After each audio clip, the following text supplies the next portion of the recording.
This is the first time we've made 2 videos on a single national struggle.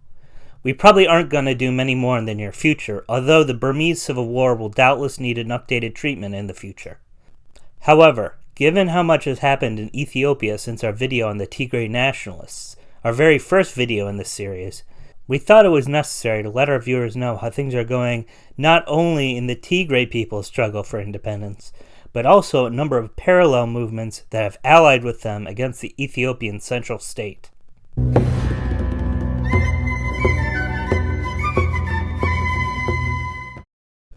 When we left off on New Year's Day 2021, not much was known about the extent of the conflict, despite it having been fought for almost 2 months at that point. The Ethiopian state suppressed international journalism about the conflict, and soon after verifiable news started trickling into the West, we learned why.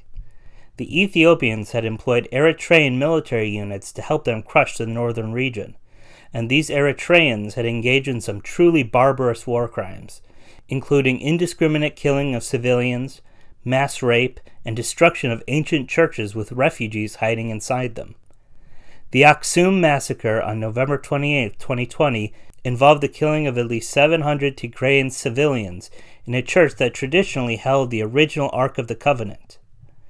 The Ethiopian military forces themselves had plenty of blood on their hands as well, through drone and aircraft bombings of civilian areas against the Tigrayans. At this point, it is almost certain that tens of thousands of civilians have died, and millions are at risk of starvation from the central government's total blockade of Tigray-held areas. The Tigrayans, however, have not been the victims in every case, although almost all of the claimed massacres have been done by their opponents. At first, the Tigrayan People's Liberation Front was able to hold on to most of their regional territory, albeit at a heavy cost.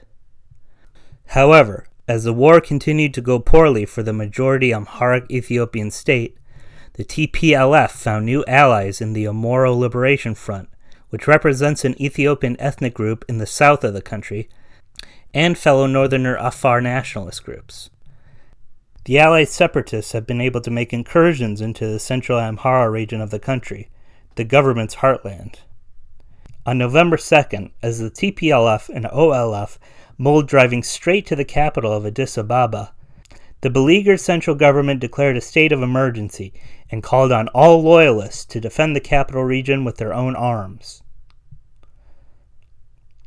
Springtime of Nations does not want a repeat of the 1999 Ethiopian Civil War's end, where the Tigrayans and Oromo simply become an elite cadre in a new federalist government. That was a broken promise in 1991, and there is no reason to believe that it will create a lasting peace.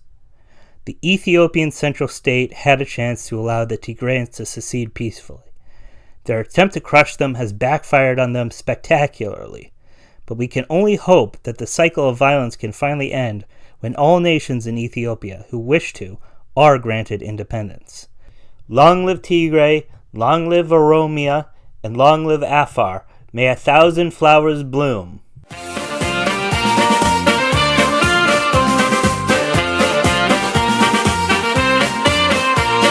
Alaba Oromo, Epsitu Dunkana, Yasi Abene, Gabruma Dabana.